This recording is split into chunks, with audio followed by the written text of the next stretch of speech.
So good evening, everyone. We want to thank you for coming out and joining us this evening to hear about the referendum 2024. We hope that this informational session, well, this session will be informational for you, and you'll have some information that we'll share and also some dreaming that we will get to do towards the end. My name is Carletta Stanford, and I am the Assistant Superintendent of School Leadership for MMSD, and I am happy to join you here today. If people need interpreters, we have an ASL interpreter. Can you wave your hand? They're back there. We also have Hmong interpretation. So if you can have a seat over here, and then also Spanish interpretation over here. The way that we have the screen set up, the two screens in the front will be English. The screen over here will be Spanish. Nope, Hmong. I knew I was going to mess it up. Hmong, sorry. And the screen over here will be Spanish. So feel free to move around as you need.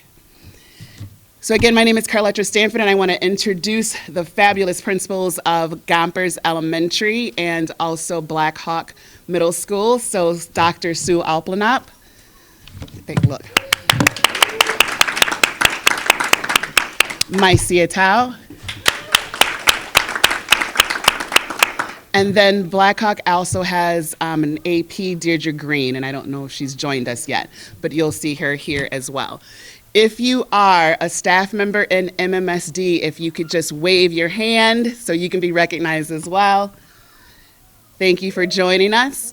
I also want to introduce Dr. Angie Hicks, who is the Associate Superintendent for Blackhawk, and Dr. Anu Ebi, who is the Associate Superintendent for Gompers Elementary School. And before we get started, if we have any former or current elected officials, if you just want to stand and introduce yourself. All right, so I'm going to turn it over really quickly to board member Laura Simpkin to bring welcome from the board.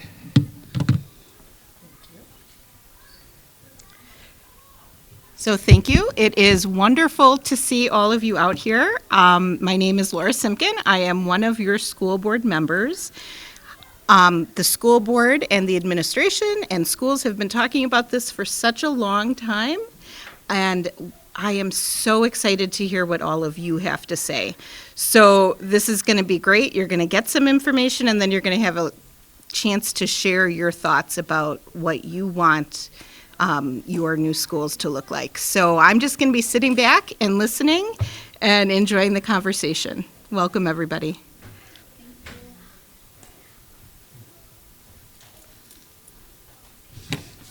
So again, we just want to thank you for being here this evening and joining us for this session.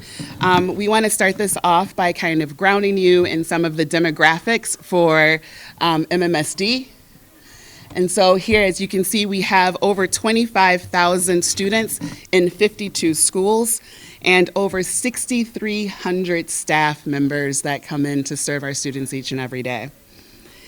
It's a very diverse group of scholars, 18% Black or African American, 7% Asian, 25% Hispanic, 39% white, 9.5% two or more races, 16% are students receiving special education services, 48% economically disadvantaged, and 27% of our scholars are English language learners. We also wanted to point out some of the things that are MMSD traditions of excellence and opportunity. We have 26 National Merit Scholars in MMSD, and that's worth a round of applause there. 54% of our students participate in co-curricular activities, and we're also proud that we also participate in an African American History Bowl for our middle school students, and our scholars from Hamilton Middle School moved on to the national competition and they competed there. So they did a fabulous job, and again, we're in the national competition.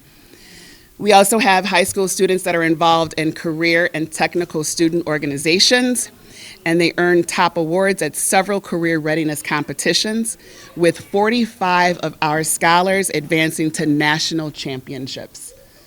Also, as you can see on the slide, 61% of high schoolers earn college credit before graduation. 21 of our schools offer dual language immersion. And all fifth grade students have the opportunity to learn and play a string instrument, which also, thank you.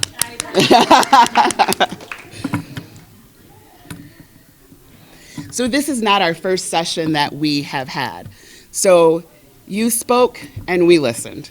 There have been 14 input sessions in the winter and the spring, with 10 citywide input sessions, 3 superintendent advisory group meetings, and 1 community leaders think tank. And for those folks who were not able to make it to those sessions, we also had over 4,000 survey responses of people who were giving us feedback around their thoughts and ideas on the referendum. And through those surveys, there were several themes that emerged. We know that staffing is a priority. We know that we want to focus on retention. We also know that we want to focus on compensation for our staff members. There's also, did I get an amen in that corner over there? Okay. We also know that people wanted to understand what is the difference between renovation and building new. And so you'll hear a little bit about that tonight. And we wanted to be sure that we're providing a comfortable learning environment, heating, ventilation, you're gonna love this one, air conditioning. That's needed, right, for our building facilities. And so we just, again, wanted to make sure that you know this is not the first time that we've stopped in and done a referendum session. This will not be the last time. If you want to hear more about the referendum or hear it again, we'll also be at some other spots in the next 6 weeks, is it, Bob? During the next 6 weeks, I think there are 10 additional sessions that you can also participate in if you'd like. And with that, we are going to go into a video that is a short video that is going to be an overview on the budget climate that's facing public schools in Wisconsin. And so this video does a really great job of just kind of breaking down where we are as a state and how this budget works. Our public schools are the cornerstone of our community. The education and opportunities we provide for students today shape their futures and ours. Schools, like any organization, need money to operate. But in Wisconsin, funding the needs of our schools has been a growing challenge. State policy limits how much school districts can spend. The vast majority of school funding comes from a combination of state dollars and local property taxes. It's called the revenue limit, and it acts as a cap per student that school districts can spend each year. Even if school costs go above this level, schools can't spend any more than this limit. From 1994 to 2009, these revenue caps were adjusted for inflation, which meant they helped schools keep up with ongoing needs. But since 2010, the resources districts need to survive have fallen farther and farther behind the basic costs to operate our schools. By the end of 2025, the revenue limit will have fallen more than $3,300 per student behind inflation. In the Madison Metropolitan School District, with roughly 25,000 students, that's a decrease of more than $82 million. What's more, each district has a different revenue cap, and these caps are not tied to the needs of the students or the costs to the schools that serve them. Our job as a school district is to make sure all of our students have access to the exceptional educational opportunities we provide, no matter what their needs when they walk through our doors. But state funding falls short of what it costs to meet the specific needs of many of our students. When that happens, we have to use money from our general fund to cover the difference, which means taking dollars from other important needs. The largest portion of our budget goes towards staffing. Our people are the heart of our schools. Without enough educators who instruct, support, and inspire learning, schools can't provide the lessons, programs, and opportunities our students deserve. Other important budget items include curriculum, technology, transportation, operations, and maintenance.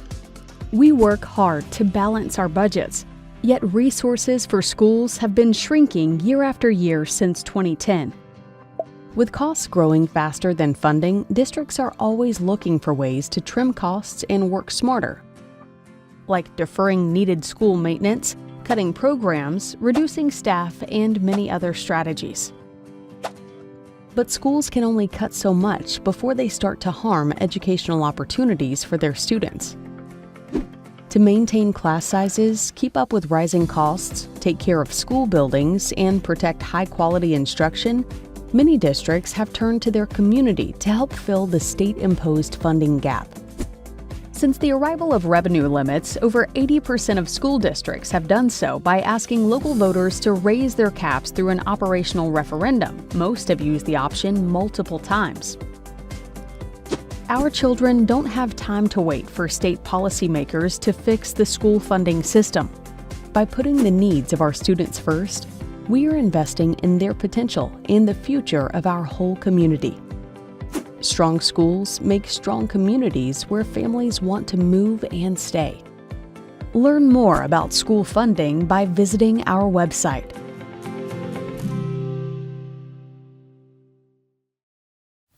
My name is Bob Soldner. I'm the Assistant Superintendent for Financial Services for the district.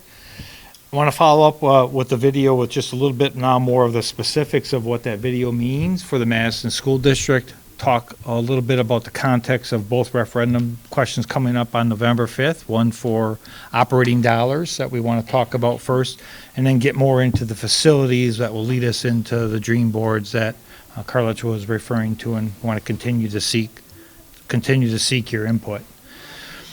Okay, so the video talked about revenue limits, and really, I don't know what you want me to do. The mic is here. Huh? What? Okay, I get to project. Mike, you should have mic'd me up so I can wander. I have a really hard time standing in one place when I talk.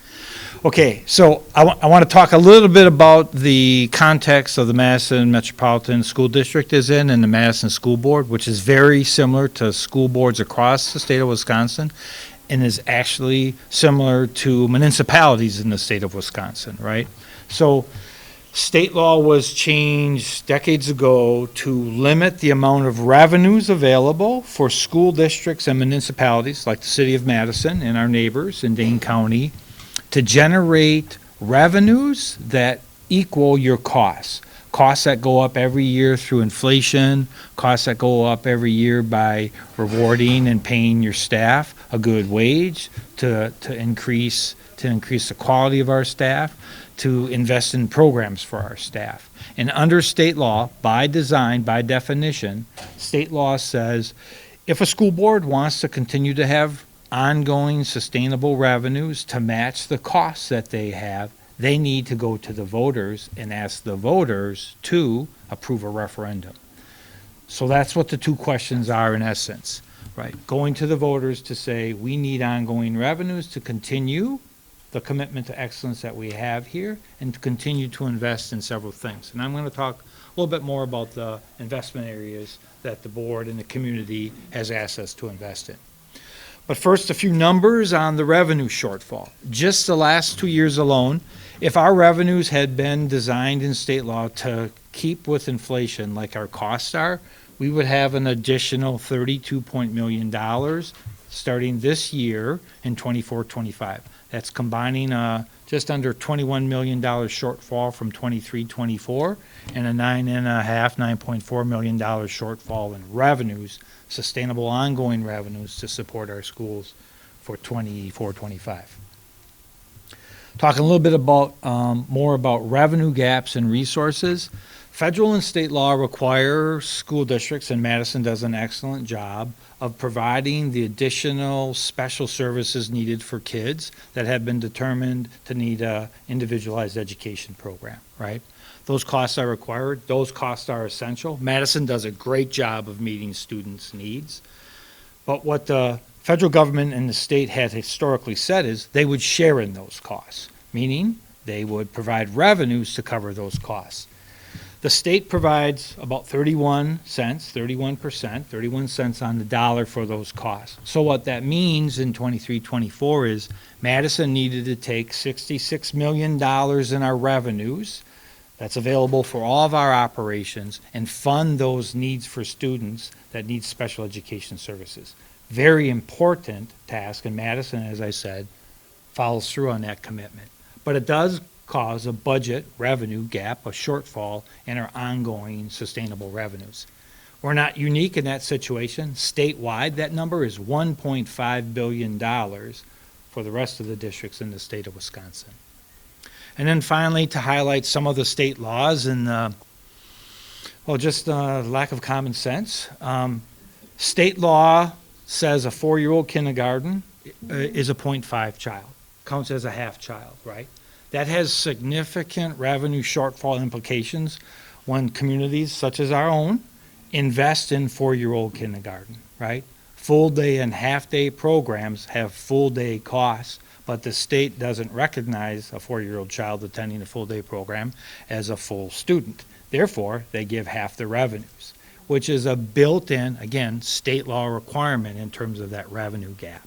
And so we do a really good job of maintaining our costs, matching our costs, investing in the community, but we are set up by design to not have those sufficient revenues. So I like to say the story is about revenues. It's important to look at our costs and know our costs, but really the issue are revenues.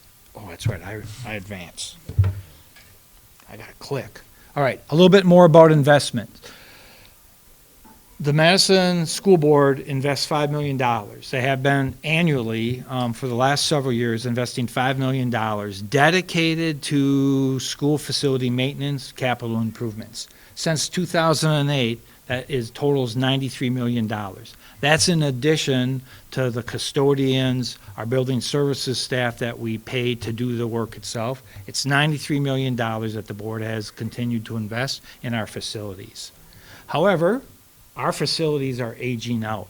The facility condition report we referenced that was done last fall of 2023, identified 26 of our schools, or about half, that are more than 60 years old. These are school buildings that have been well maintained, but are just really at the end of their lives. They're tired, old buildings that are great buildings, but they need significant improvements. We're going to talk a little bit more about, do you renovate that facility or do you build new? In addition, that report showed us 40 of our schools received a C or D grade. And then I'm going to talk a little bit more about the Gompers Black Hawk complex in terms of their grading as we go into it.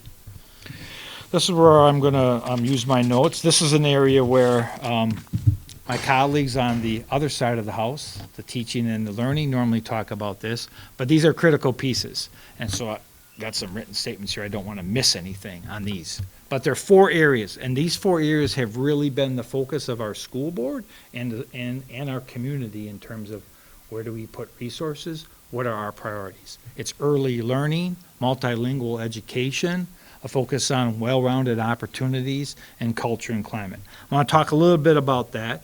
And so it's continuing the priority of literacy and early learning.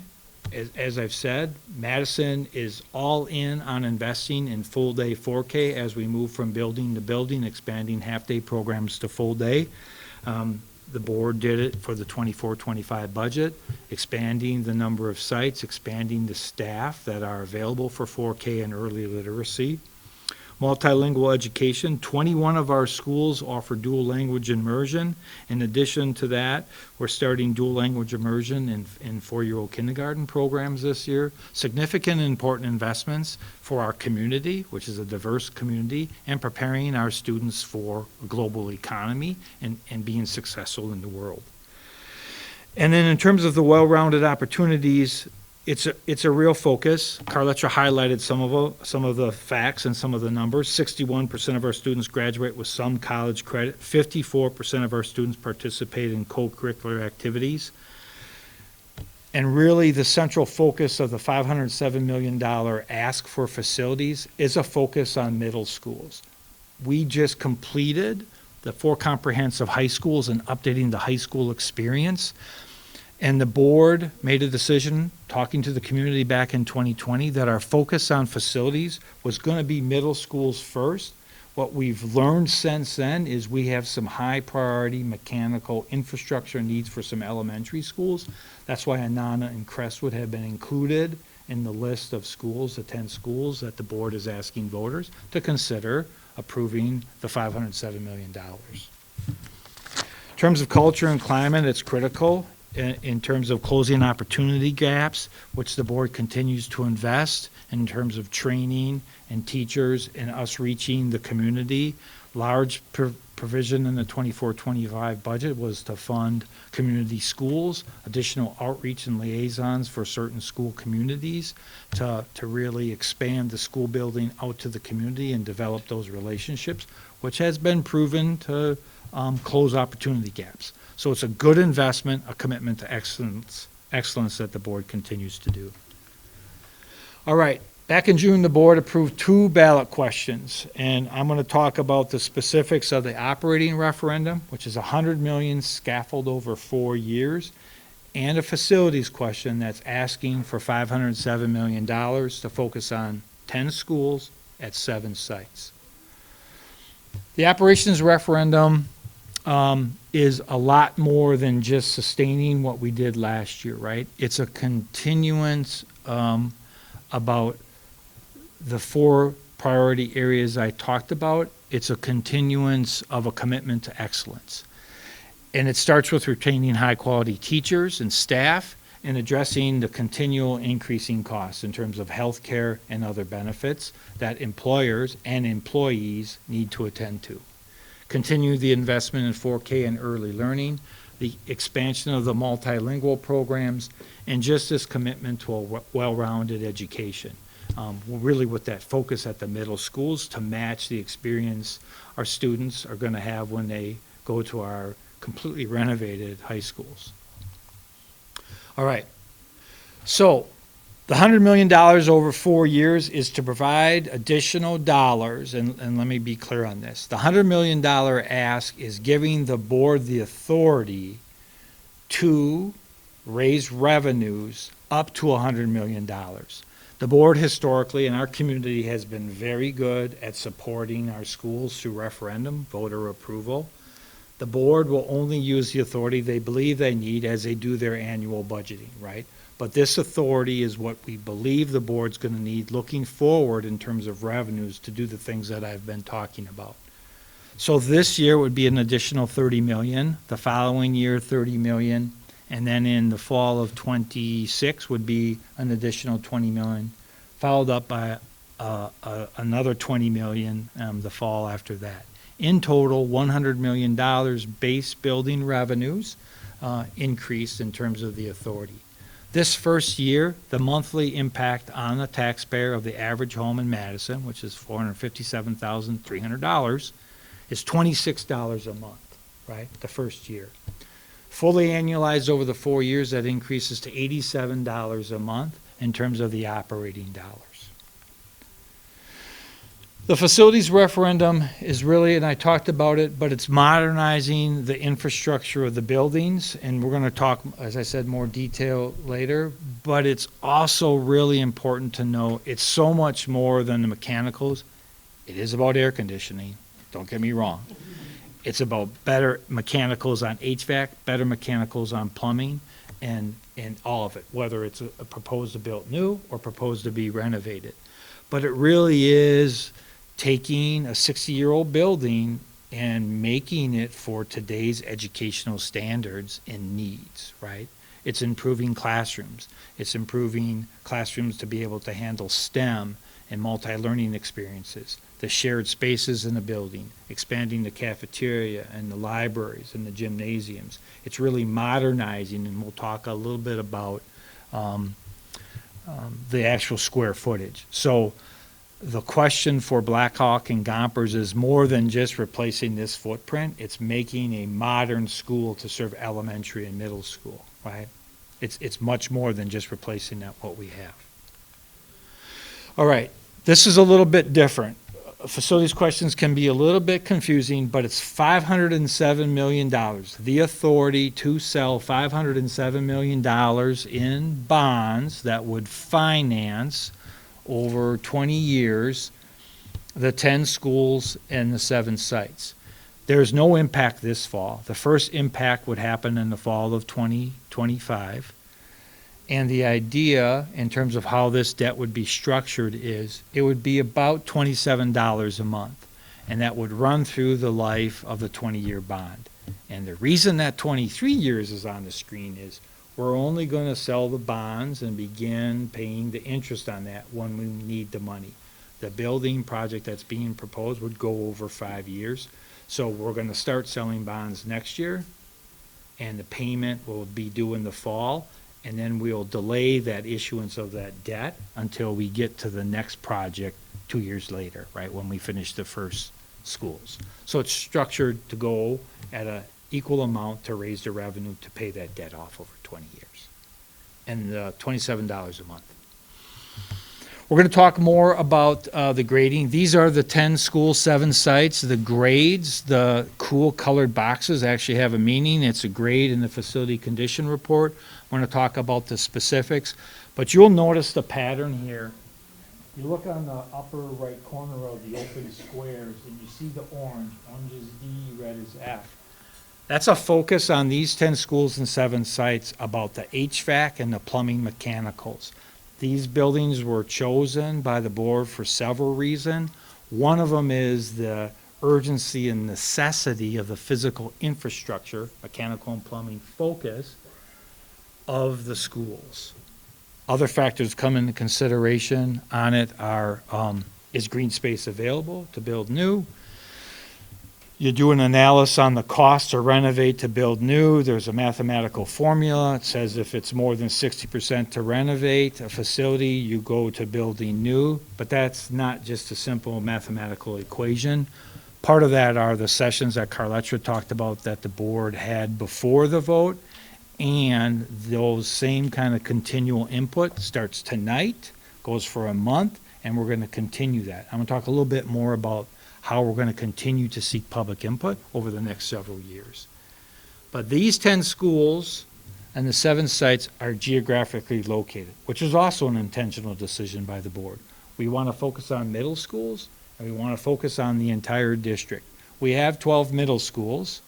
5 middle schools are addressed in this package in terms of the ask for $507 million over the next 5 years, right?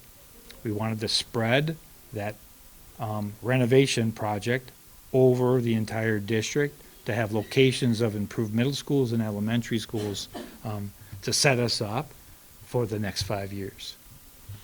We're going to focus on 2 sites per year, which really means the decision is to start with Shabazz and Sherman. After we do the public input sessions this month, we are going to then decide what would be the next best project. Those 2 projects that will begin 2 sites. Construction actually won't start till 2026. What that allows us to do is to continue to focus on those school communities that are going to be impacted by the first building phase to seek additional input on accessibility issues, on a focus of shared space, on what the community really feels is most important for that school location.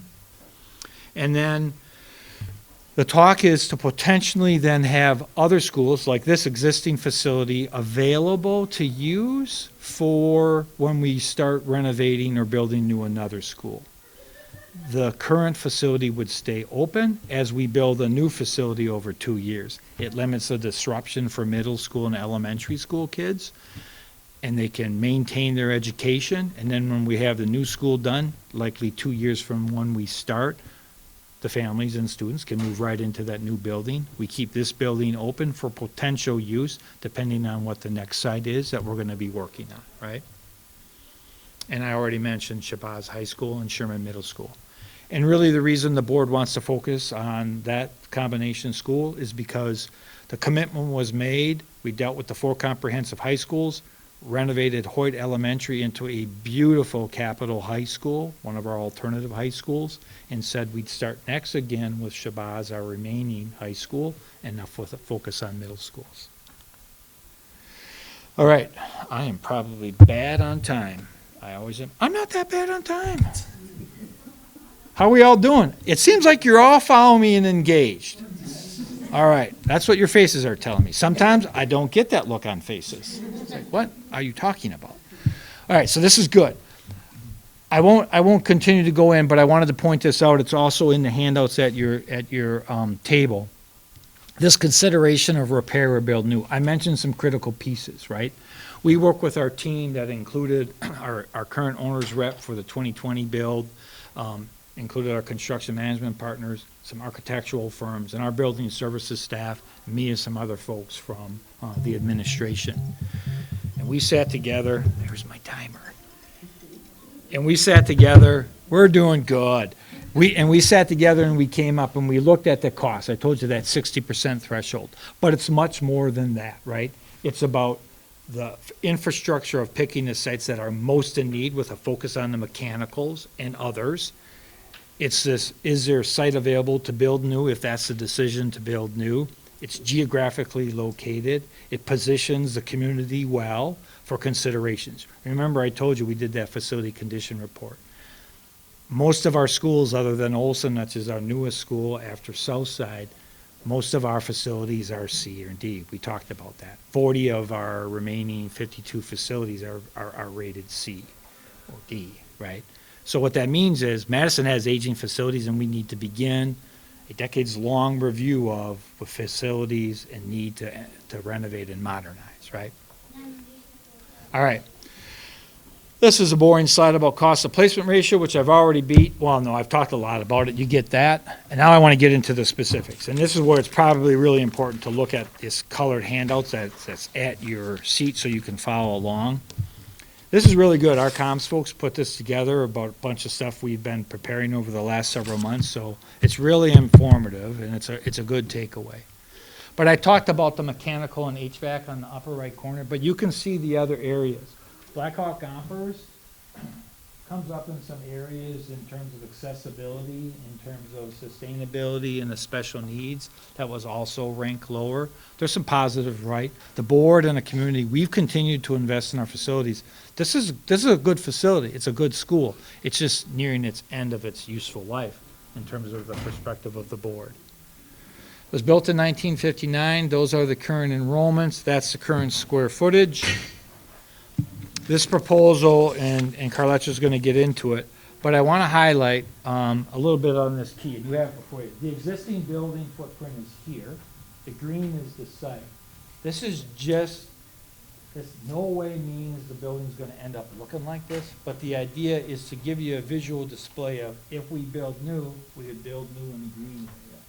Some of the points to highlight are stormwater retention, and most importantly, a big community concern and a board priority is sustainability. So all of our maps will have a geothermal field, right? The idea is to put in geothermal fields to do the heating and cooling of this facility. If when we start getting to that point, there's a lot of work that needs to be done to ensure you have the depth and the capacity to handle a full geothermal field. Drilling into the ground, using the geothermal to heat and cool our facilities, right? Until you start doing drilling and get more into it, you don't know for certain. But our cost estimate allow us to be fully sustainable by each facility using geothermal as the key, right? So that's part of it. Down here, I just want to point out existing square footage, just under 105,000. The proposal, the cost, would end up being a facility of just over 136,000 square feet. Really, the big areas are classroom expansion, which I talked about. People that commute, we're going to have more parking apparently. That's pretty cool. I don't care so much about that. But it's important to say, it's on the map here, you can see that. I think the other important things is there would be one combined cafeteria. There's two now, obviously. The new combined one would be 4,000 square feet is in the plans. The gymnasium spaces would be increased significantly, right? And it's really about modernizing the facility to today's educational standards. All right, those are the two price tags. This all was included to the board in an early June memo. The estimate to renovate was $67 million. The estimate to build new was $84 million. You do simple math. That's like 80%. So if you're going to spend $67 million and keep the same footprint and maybe add some square footage, the board decided it would be a wiser investment to build Gompers and Blackhawk new, right? But we want to get your input on that. All right. So I'm gonna the opportunity here to talk you through sort of a dreaming phase. It's incredibly unusual And there are so very few opportunities for school communities to design a brand new school, and we want to really maximize this opportunity and hope that we have that opportunity for you all this fall.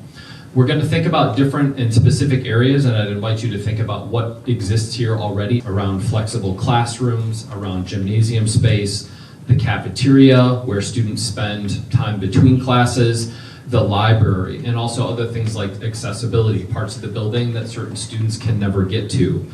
Safety and security, how students and visitors and families would enter the building to ensure secure entry, and as Bob mentioned, also sustainability.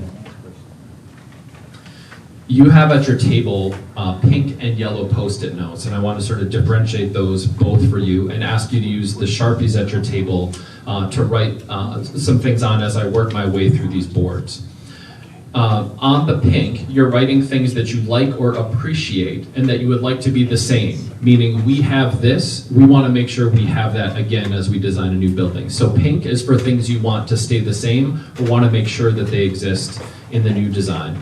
The yellow Post-it notes are for things that you would like to be different, things that you see in these images that you've seen in other schools that you don't have now that you would like to be included. So again, pink is for things that should stay the same, yellow are things that you would like added into your design. At the end of the presentation, I'll ask you to then go put those up kind of by the picture that represents that thing you either want to keep or add. We'll take pictures of those, and then all the Post-it notes are pulled back together to document. So starting with flexible and collaborative spaces, we're in the business of instruction. How can spaces be leveraged to help our students learn more effectively?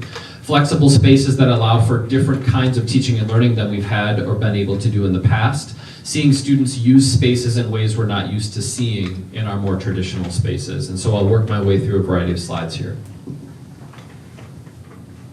So on this slide, you can see students have a variety of seating, and they have places where they can collaborate and work together outside of classrooms and in common areas. Next slide. Here you can see how we have spaces for students to hang out. We have a whiteboard here so students collaborate, cafe height tables for students to have a separate conversation while in that same area. You can also see natural light as a fixture in some of these spaces. Next slide. Here you can see one example of how larger common areas can be included, and you see what's referred to as a social stair. If any of you have toured Bell Phillips Memorial since their renovation, they have one of these in what used to be a courtyard at the school. You can also see other flexible areas for seating. You have walkways up above, and these spaces can also be used after the school day for performances, presentation, and focus on the arts. Next slide. Here you can see how carpeting can be different colors to designate different classroom spaces, different age groups, different grade levels. You also have glass walls that can be closed to create smaller instructional areas, opened up to create more flexible use of a much larger space. Again, you see different kinds of seating that create spaces for individual students, small groups, or large groups. Here again, you can see different kinds of a more traditional, sort of modernized individual student desk. And here you can also see where there's sort of a smaller isolated area of whiteboards where groups of students could go in and work separately. Back here, the same thing. So you could have students break into groups and break into those areas separately. Here you can see how you have bright colors, again, natural light coming into the space, and then furniture that's tied to those spaces to sort of create sense of identity in different parts of the building. Next slide. This is another example of how flexible seating can be incorporated into a common area. This could be a classroom, this could be a cafeteria, there's a sink over here, there's a place to put slides up here, and then wherever we have ceilings that are a little bit higher, then there would be treatments to make sure that sound still travels the way that it should in those large areas to prevent echoing. Next slide. This is an image of a space that is in our Southside Elementary on Madison Southside in that new school, where in what used to just be a common area, creating a smaller space where a teacher can meet with a small group of students, do some targeted instruction. Students could meet, gather, and then you can see that there's whiteboards integrated in that space to again facilitate teaching. Moving on, let's talk about accessibility.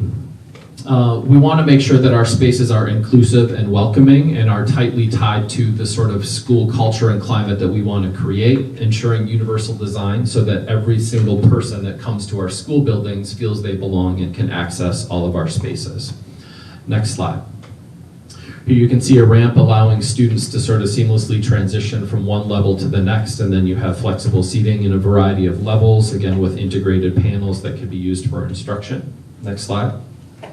Again, another example of a ramp that currently could be just a flight of stairs, but you carve out a little bit of extra space and make that a ramp so that it becomes ADA compliant. Next slide. Here you can see open bathrooms and accessible sinks. Again, drinking fountains at different levels, but most of the bathrooms in our new high schools don't have doors and are open, sort of airport style. Most new schools are designed in that way, again, creating more flexible use. Next slide. Moving on, talking again more specifically about classroom spaces. We want our teachers and staff to create thriving learning environments, and they need spaces that support them in doing that. Different desk options, multiple learning spaces. We talked again about flexible sized groupings, either from the large group down to individual student. We'll work our way through a couple slides here.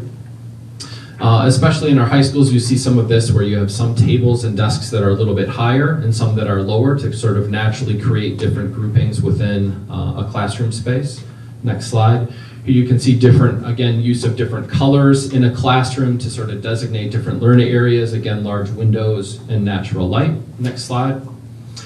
Here's another example where you have integrated sort of counters that allow you to do lab space, a space for the teacher, and again, a lot of natural light. Next slide. In our high schools, that we've developed with a focus on maker spaces and STEM, integrating sort of larger lab, flexible spaces that can be used in ways that a traditional classroom can't and where previous facilities did not allow. Again, creating larger spaces with an emphasis on hands-on learning that can be used in a variety of different ways. Next slide. This is an example of an art space, and so you can see how use of stools, a much higher ceiling. You've got, again, sinks integrated into the space. You have lots of storage. These tables, again, can be pushed together to create sort of one larger collaborative area. Next slide, please. Here's a lab space that has new technology like 3D printers. You've got a sliding glass wall that allows students to experience a classroom setting maybe one day, and then the next day they go to the other side. Next slide. And this is what it looks like on the other side of that wall, where then again we have more of a lab space. You have electricity hanging down from the ceiling here, allowing those spaces to be used more flexibly. Everything's on wheels, so the teacher can work with students from day to day to shift up how the classroom is structured. And then you also have integrated dust control and electricity that supports equipment. Again, not only the glass sliding walls, but also a lot of natural light into these spaces as well. Next slide. Another space that just shows, again, integrated sinks, stools, things on wheels, again, electricity from the ceiling, and then large glass windows for natural light. Next slide. One more example of something like a Lego table, so that spaces that are designed specifically to foster creativity. Again, lots of windows. You can see over into the library here, which also helps just having line of sight so that a teacher can supervise students in a variety of spaces. But again, be using the space in a more productive way. Next slide. One more example, you can see here what look like booths in a restaurant. This could be a cafeteria, this could be a collaborative space. This is what it could look like if it's raining and we're not going outside after lunch. Just space where people could play cards, get together, study, etc. Next slide. Thinking about libraries, here we are. Libraries is sort of the heart of literacy and where we want students to hang out, love picking up books and working their way through them. We also want them to be shared spaces that are sort of collectively owned by all the teachers of the school and they're comfortable bringing their classrooms in. Next slide. Again, very colorful, lots of natural light. If you've been in the libraries of, again, our new high schools, they look more like this with all sorts of flexible seating around the edges and as much natural light as possible. Next slide. Fun shapes for bookshelves, again, to sort of create different areas within the library. Over on the right, you can see more flexible seating at different heights. Again, lots of natural light and windows. Next slide. Here you can see again lots of natural light, another cubby area. Again, the purpose of this and these light fixtures, just to sort of inspire some of your thinking around how spaces could look and where you would like to be, where you'd like your children to be. Next slide. Again, use of colors. Here you can see the colors are here. You have a bright wall, and then you have lots of different bookshelves in different places and lots of natural light. Next slide. Commons and cafeteria. Where we want students to come together, building friendships outside the classroom, and we need spaces where they feel comfortable and included. Next slide. Again, you can, in a lot of our schools, the cafeteria is also sort of the space where we would do performances. And so this is also a place where we can feature the arts, but during the day, the tables were allowed and this becomes the cafeteria. Treatments at the, up on the ceiling to sort of prevent sound from bouncing around. Again, lots of natural light and a classroom that overlooks the cafeteria. Next slide.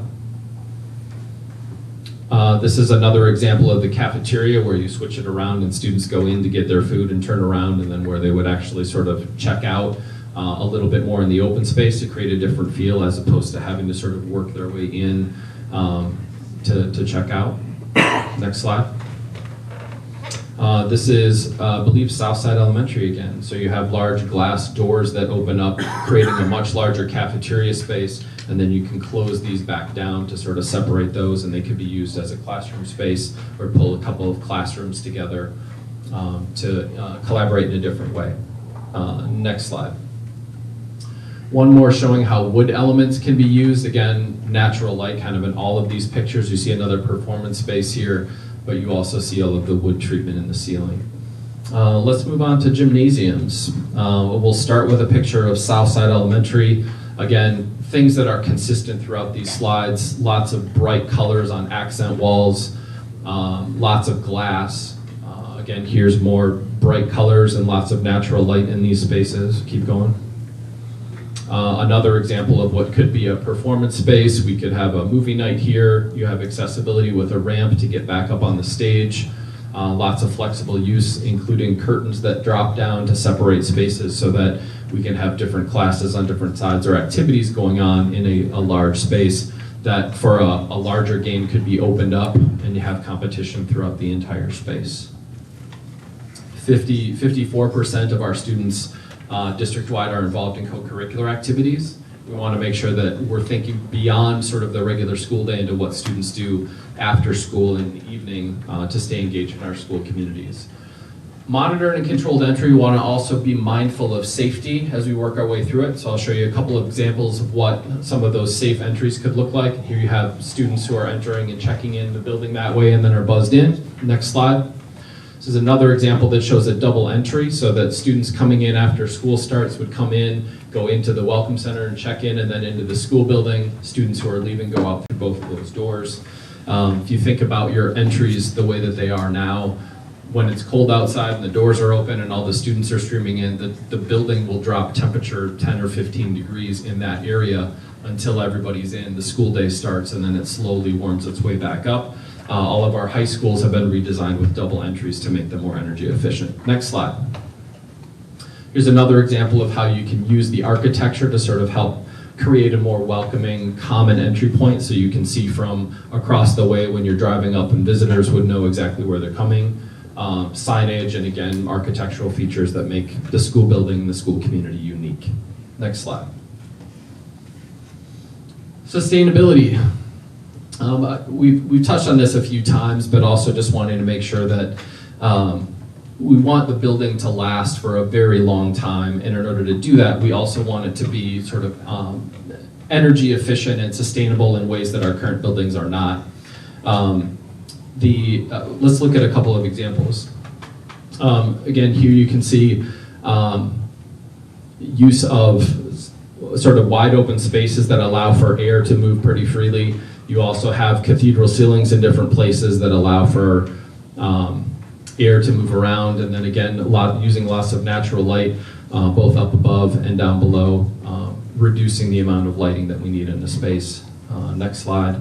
And this again is back to Southside Elementary with a little bit of a green roof, a big skylight, and an outdoor classroom where teachers can meet. So let's shift back to our Post-it notes. Again, ideally you have your pink ones where you're writing down things that you like or would like to keep. On your yellow, you're writing down things that maybe you saw here that you would like added in that you don't have. And if you end up with things on either Post-it note, whatever you have, put it over here. We'll be able to make sense of it. Before we get up and sort of open this up into a little bit more of a Q&A forum to interact, mingle around, look at these pictures, and dialogue a little bit, I wanted to put up the QR code, if we could. So as we sort of wrap up the formal presentation this evening, I want to thank you for your engagement and for being here. I know there's a lot of information to process, but we value you taking the time out of your evening to come and sort of hear from us, learn a little bit more about what we're hoping to do for our school communities. Before you go, if you could use your phone to submit this survey, that would be great. But at this time, we're also just going to open it up and allow you to put your Post-it notes on these boards, talk with each other, and talk with us. Go ahead.